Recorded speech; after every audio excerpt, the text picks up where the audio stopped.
d'y arriver. Bonjour Monsieur Turkheim. Ça va? Bien. Eh ben merci d'intervenir dans votre forêt. Il n'y a pas de quoi. C'est beau. On vous laisse ensemble. Nous on continue, on a une virée. Ouais.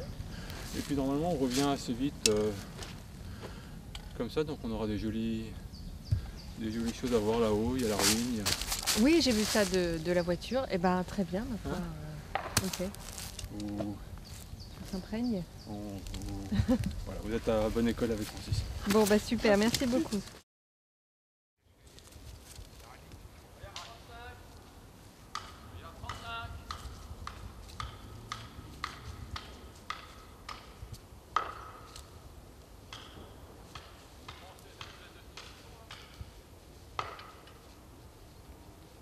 Là, il a été marqué. Qu'est-ce qui a conduit à son marquage? Alors il est pas de belle conformité. Il est tordu à la base, donc tout de suite à 1 mètre. Il a des branches à partir de 2 mètres, des gros moignons, des grosses branches, des vieilles branches à 3 mètres, 4 mètres. Donc on n'arrivera pas à faire une grume suffisante, quoi, du bois d'œuvre de qualité, de longueur suffisante pour l'industrie. Et puis il y a une fourche là-haut. Alors il a une fourche, alors la fourche elle est relativement haute, hein, mais c'est vraiment nos considérations sur les premiers 7-8 mètres, 6-7 mètres. C'est là où il y a la valeur du bois. D'accord.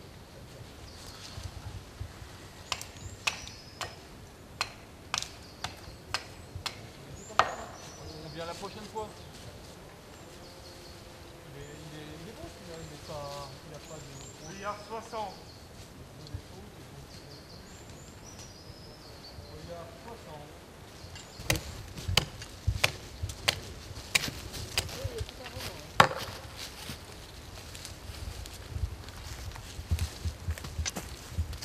Feuillard 65. Feuillard 65.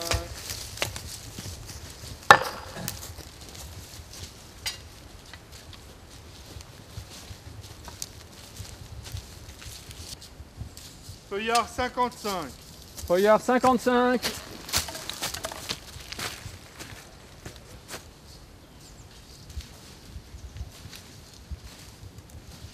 Quand tout est beau, on laisse.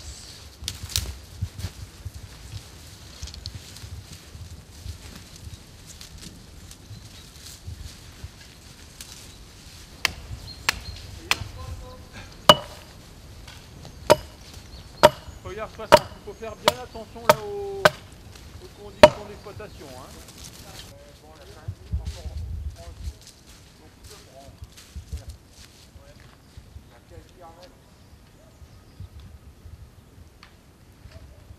Oh, il est pas probablement sec. 60.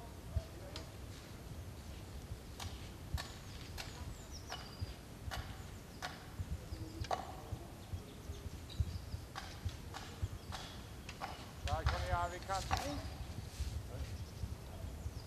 Non, le tien, il a un trou.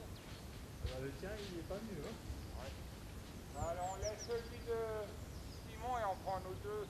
Ouais. Ok, d'accord.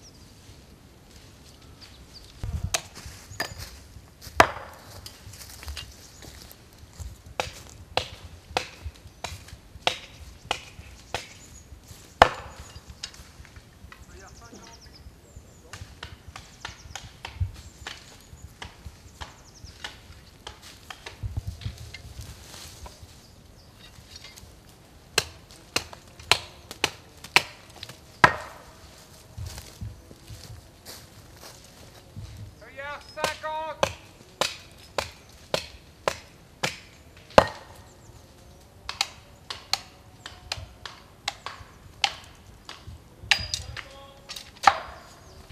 Feuillard 60.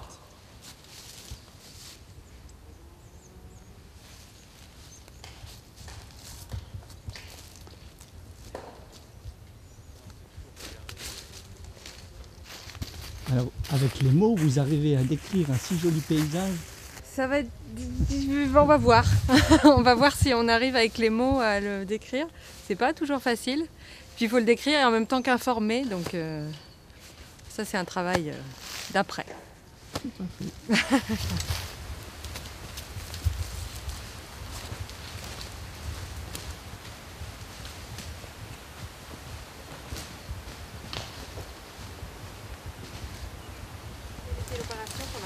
Attends. Hein, donc nous venons de terminer donc, le martelage d'une parcelle ici en Alsace du Nord. Hein. Le martelage, c'est l'opération de désignation des arbres qui seront coupés donc, lors de la prochaine campagne d'exploitation. C'est une sorte de pilotage en fait de ce qui va pousser. Ben, le martelage, c'est l'opération décisive où on façonne les peuplements, où on donne l'orientation à la production, on décide, on analyse, où on décide les arbres qui pourront continuer à pousser. Donc c'est relativement sévère parce qu'on décide de la vie et de la mort de chaque individu. La force de la nature est incomparablement plus importante que n'importe quel travail de chercheur dans un laboratoire. Et en plus, la chose grave, c'est qu'on ne sait absolument pas vers quoi on va. On dit qu'il y a des évolutions climatiques. On dit qu'il va faire plus chaud, on dit qu'il va faire vraisemblablement plus humide en hiver et plus sec en été, mais ça veut pas dire grand chose. Moi je ne sais pas ce que ça veut dire pour le choix des essences, on va avoir des extrêmes qui vont être plus compliqués à gérer, mais est-ce que si la période de sécheresse en été dure 3 semaines, c'est pas la même chose que si elle dure 6 mois. Est-ce qu'on peut me dire, alors à ce moment-là, quelle plante il faut que je mette en place depuis 12 000 ans, depuis la dernière glaciation, il y a eu des épisodes aussi qui ont des épisodes climatiques qui ont varié et qui ont sélectionné un petit peu les meilleurs, ceux qui étaient capables de résister. Alors c'est clair que les évolutions aujourd'hui sont beaucoup plus rapides, mais je ne suis pas sûr que ce qui sort aujourd'hui des éprouvettes est forcément plus adapté. Qu'est-ce qui me dit que c'est plus adapté que ce que fait la nature? Et je dirais que toute cette régénération qu'on voit avec ces milliers de plants, de jeunes plants qui sont là, qui viennent en mélange, là vous avez tout. Vous avez du sapin, vous avez de l'épicéa, vous avez du pin, vous avez quelques douglas qui viennent, vous avez du hêtre, vous avez quelques chênes, il y a un mélange d'essences. On les laisse pousser, que les meilleurs gagnent. Les meilleurs gagnent, ils sont en même temps les plus beaux. C'est vraiment celui qui est le mieux à même de faire quelque chose qui arrive à gagner. Ça me paraît être le moment idéal pour dire ce que c'est qu'une futée irrégulière. Parce que là, à l'œil nu, on voit tout un tas d'arbres qui ont vraiment des tailles différentes. Donc est-ce qu'on peut revenir là maintenant sur ce que c'est que cette futée irrégulière qui est un peu la marque de fabrique de la gestion Prosilva, hein, si j'ai bien compris? Alors plutôt que de futaies irrégulières, j'aimerais parler de traitement irrégulier. Dans l'approche Prosilva, c'est qu'on ne considère pas des peuplements, on ne considère pas des populations, mais on considère des individus. Chaque individu qui assure, donc la fonction de la forêt, c'est la production d'abord, mais toutes les autres fonctions sont aussi importantes, mais ce qui nous fait vivre, ce qui nous anime tous les jours, c'est la fonction c'est le rôle de production de la forêt. Donc un arbre qui produit du bois de qualité, puisque pour la meilleure productivité, il faut viser la qualité. La production forestière ne se démarque pas de toutes les autres formes de process industriels. On vise la qualité, donc on vise aussi en forêt la production de bois de qualité. Donc il y a des arbres qui ont cette qualité, pour qu'il y ait une dynamique, il faut qu'ils aient aussi une certaine vitalité. Donc à partir du moment où ils ont une qualité et ils ont une certaine vitalité, on les accompagne dans ce développement en leur conférant ou en organisant une ambiance de croissance qui est optimale. Donc c'est des martelages réguliers dans le temps, donc tous les 8 ans, où on vient dans la même opération, on vient récolter des bois qui sont mûrs, on vient aider des bois c'est l'amélioration. On vient aider des bois en retirant les pires concurrents. On réfléchit à la régénération, puisque on est dans un processus continu, donc il faut assurer le renouvellement et le renouvellement permanent. Et puis on réfléchit aussi un petit peu à la structure pour garder cet étagement, pour améliorer la stabilité. Donc voilà, donc ces 4 réflexions sont en permanence en éveil quand le sylviculteur procède au martelage, donc à la désignation des arbres qui seront coupés à la prochaine campagne d'exploitation.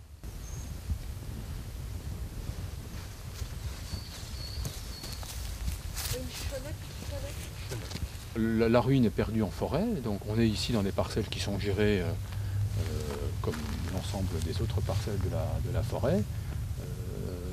Donc il y avait ici au dernier passage, il y avait quelques très vieux arbres comme on est juste au-dessus du sentier, on les a exploités. Donc il y a aujourd'hui des bouquets de régénération. Donc ici au-dessus du chemin on a beaucoup de hêtres. On a quelques vieux chênes, quelques magnifiques tilleuls et quelques châtaigniers absolument extraordinaires. Donc il est clair qu'on entre ici dans une zone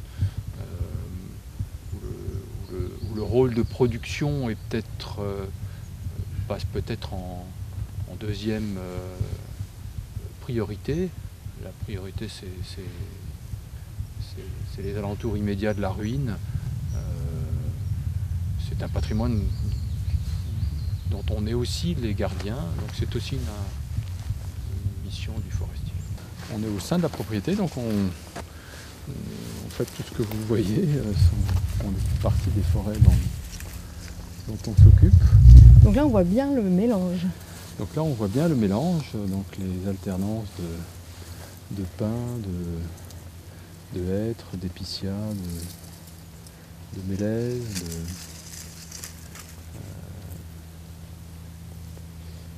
donc on a une grande idée des masses, mais bon, au sein des peuplements il y a encore un mélange fin qui ne voit pas d'ici, ouais.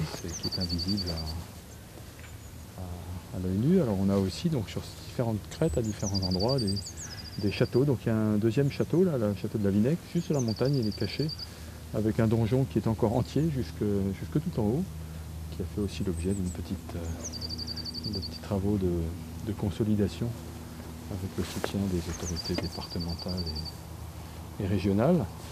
Voilà, ça fait partie de l'ensemble.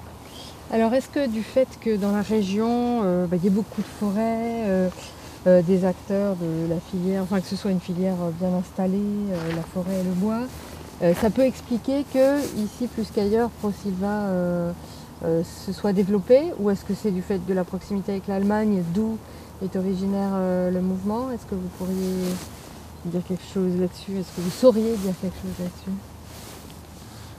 Alors je crois que alors je ne sais pas si j'ai la bonne réponse. Je pense qu'il y a une histoire du traitement des forêts, de la sylviculture, qui est fortement ancrée ici dans le quart nord-est. Donc forcément il y a peut-être un recul sur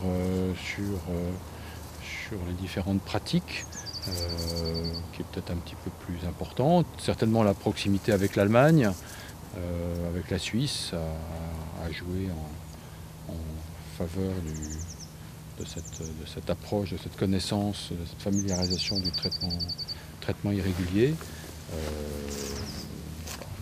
Le train est en marche, si je puis dire.